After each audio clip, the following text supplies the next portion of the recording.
je sais pas. Oui, c'est une des raisons qui fait que je reste ici à l'école. Parce qu'en fait, dans la classe, je m'entends bien avec tout le monde. Justement, je pense que c'est là que c'est important. Vous voyez ce qu'il est en train de dire, Brandon?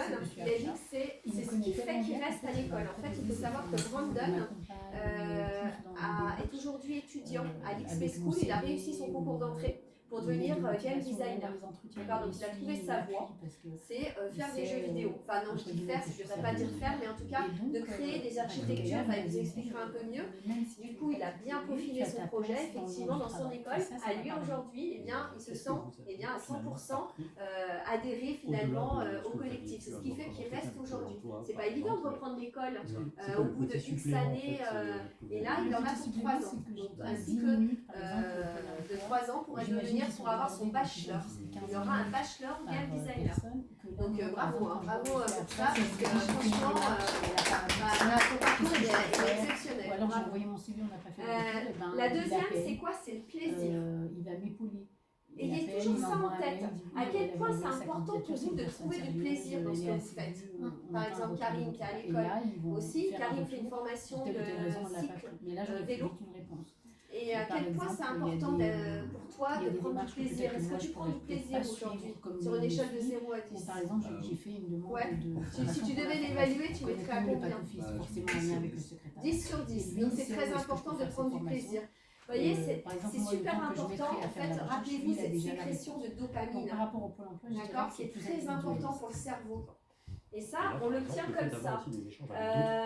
Quel est le troisième sentiment motivationnel? On a vu l'appartenance, on a vu le plaisir, l'engagement.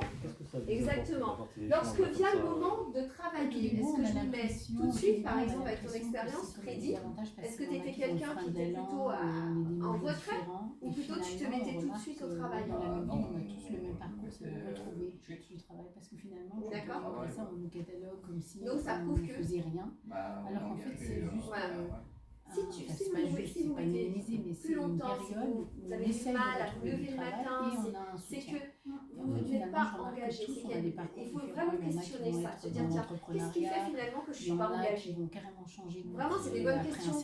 Dire si je ne suis pas engagée, peut-être que la voie que j'ai choisie ne correspond pas à ce que j'ai. Moi au début j'étais engagé, j'ai pas fait votre parcours. Tu t'es désengagé. Exactement. De reconversion il y a 3 ans. Alors sachez que ce que dit Freddy, la vie n'est pas un long fleuve tranquille, hein, d'accord. Aujourd'hui, je me sens engagée dans un travail. Il était animateur référence et c'était la voie qu'il a trouvée après motivation. Et à un moment donné, il s'est désengagé. D'accord. Il s'est désengagé parce qu'il y a eu des choses qui ont fait qu'il s'est questionné et aujourd'hui, il se réengage dans une autre voie professionnelle. Ce que je veux dire par là, c'est que finalement, il a aujourd'hui cette capacité de rebondir. Comme je vous dis, le problème, c'est pas en soi l'obstacle, c'est comment je surmonte l'obstacle. Parce que les obstacles dans la vie, on en a toujours. C'est normal, c'est comme ça. C'est comment je fais pour soit contourner l'obstacle, soit l'éliminer. Quand on sait qu'on peut le faire, c'est le comment je fais. C'est pour ça qu'il faut toujours se questionner sur ses sentiments motivationnels. Le quatrième, c'est quoi? On a vu l'appartenance, le plaisir, l'engagement. Le savoir-faire et le savoir-être pour ça, mais j'ai pas de diplôme. Et en fait, finalement, ce qu'on essaie de dire, c'est que moi, je fais des compétences. Parce que c'est super. Je me suis, je vois par exemple Sylvie qui va devenir secrétaire administrative. Elle s'appelle qu'elle n'a pas toutes les compétences. D'accord, elle a fait son stage. Il lui faut une formation. Une formation pack office. Parce qu'elle se dit si demain je postule, si j'ai pas le pack office, j'aurais pas de chance d'avoir. Et elle s'est rendue compte qu'en faisant ça qu'il fallait le pack office, donc Microsoft, Excel, oui, Word et puis PowerPoint, c'est un minimum. Voilà. Après, elle a décidé aussi de se spécialiser peut-être dans les marchés publics. C'est autre chose pour donner une valeur ajoutée. D'accord, c'est comme toi, si tu veux être réparateur de cycle ou réparateur électroménager, petit électroménager, tu t'aperçois que c'est mieux d'avoir une petite formation.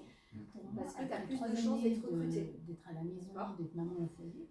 C'est ça en fait. Est-ce que j'ai vraiment les compétences? Et si je les ai pas, c'est pas un souci. Non, finalement, si en fait, on apprend tous les jours. Contrairement, parce que finalement, quelqu'un qui ça veut dire qu'il a un certain temps 1, 2, 3, 4, le cinquième, vaut mieux il est super important aussi avec quelque chose où ça pourrait faire développer la personne, peut-être du développement personnel. Évaluer quand vous êtes dans le travail.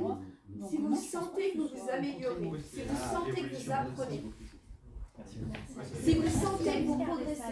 Ouais, progresser, s'améliorer, tu apprends ça. Par exemple, à l'école, tu apprends toujours. Est-ce que tu as le sentiment, par rapport au 1er octobre, là nous sommes fin décembre, octobre, novembre, il y a 3 mois, il y a un trimestre. Est-ce que tu en sais plus? Est-ce que tu as l'impression d'avoir grandi, d'avoir progressé, d'avoir évolué? Bah oui, quand même. D'accord, sur une échelle de 0 à 10, si tu devais évaluer cette